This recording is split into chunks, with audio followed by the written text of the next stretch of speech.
Une des illusions qu'on cherche à développer dans l'homme moderne, c'est de lui faire croire que la technique le rend plus libre.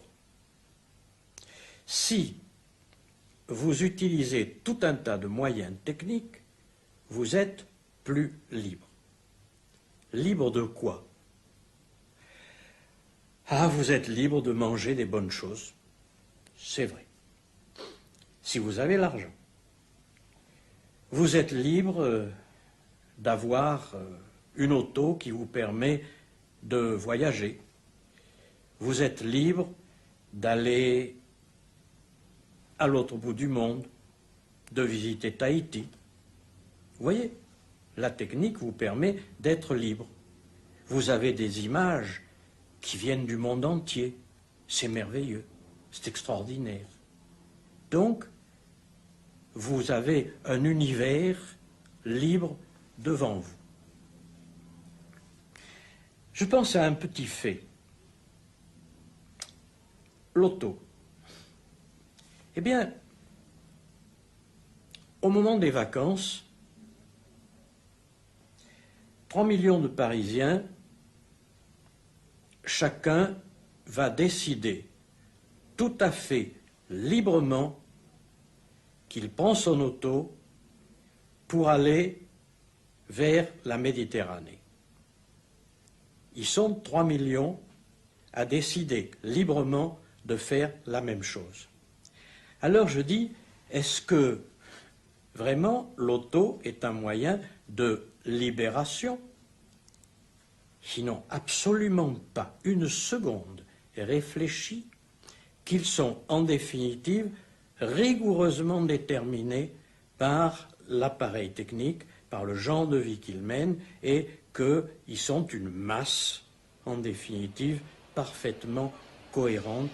Or, c'est très difficile, dans une société comme la nôtre, précisément, que l'homme puisse être responsable. Je prends un exemple simple, un barrage électrique qui craque. Bon. Qui est responsable?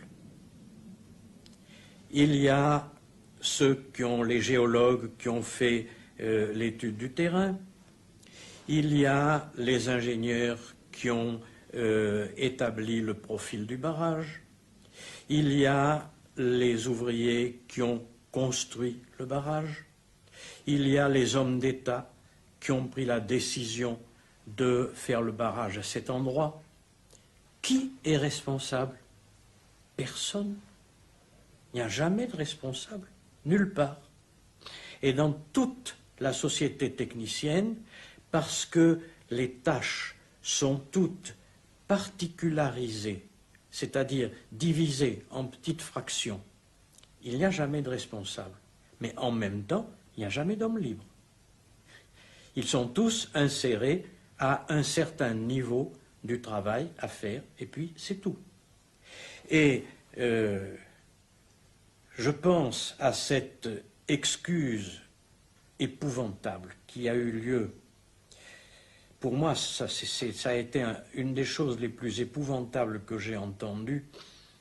Le gouverneur, à un moment, le directeur du camp de Belsen, pendant les procès d'Auschwitz, procès de Nuremberg, au sujet d'Auschwitz et de Belsen, on lui a demandé, mais enfin, vous n'étiez pas effrayé par tous ces cadavres? Il a répondu, mais que voulez-vous? Les fours crématoires étaient insuffisants, je n'arrivais pas à brûler tous les cadavres, ça me créait des difficultés extraordinaires. Qu'est-ce que vous voulez? Je n'avais pas le temps de penser aux gens qui mouraient. Moi, ce qui m'intéressait, c'était le problème technique de mes fours crématoires. Là, nous sommes en présence de l'homme totalement irresponsable, qui n'a qu'une tâche technique à faire, et le reste ne l'intéresse pas.